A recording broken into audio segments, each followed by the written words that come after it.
Yeah, lots of things to kind of talk about and address, and I think that's part of the issue. Talking about austerity and investment at the same time. There's obviously going to be some tough choices made, and even to talk about housing, if you wanted to jump to that one, Keenan, as well. The mayor making a few different announcements this week. I'm not sure if you guys know the municipal election is coming up in about a year, but youth homelessness, housing action was a big one yesterday. Keenan, are these good steps in the right direction to fix some of the issues that we're seeing here, both socially and economically? Man, I'm never going to say that it upsets me to hear our mayor tackling a housing crisis, especially when it looks like affordable housing is actually not being forgotten in the mix.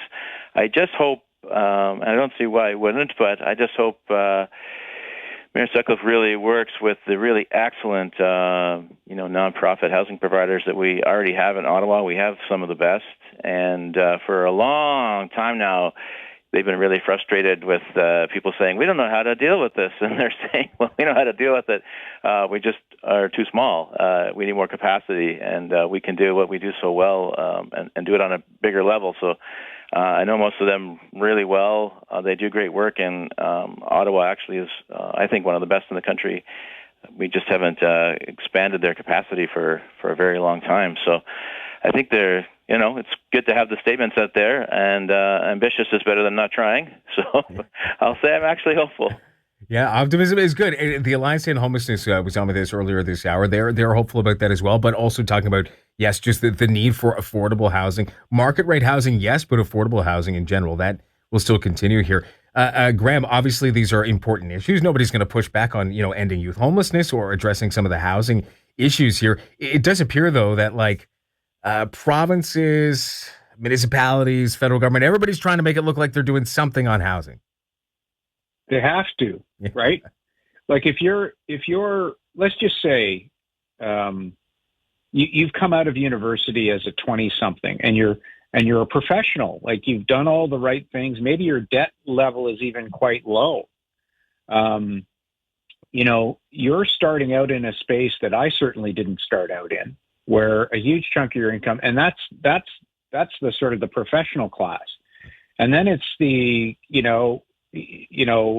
let's say a tradesperson, or let's say a single mom, or people who have jobs of all shapes and sizes are under pressure they have not been under in previous generations.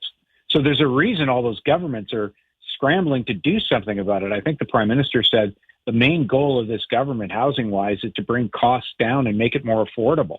And it has to cascade through the entire society on all income levels, because all income levels are feeling that pressure.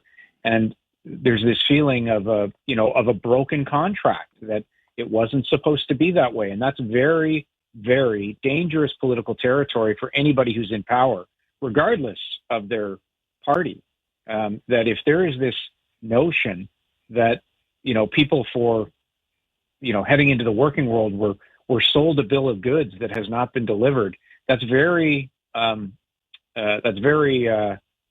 disruptive to the social fabric, and I think we're seeing it across a whole lot of indicators. And so I know they're very, very concerned about it. And the problem, of course, as Keenan knows, as you know, Andrew, is that you can't turn this on a dime, and people need some relief quickly from rents that are up at like in Ottawa around like $2,000 for a one bedroom. I mean, it's very, very difficult to sustain that on a lower income or on a starting out income, if you will.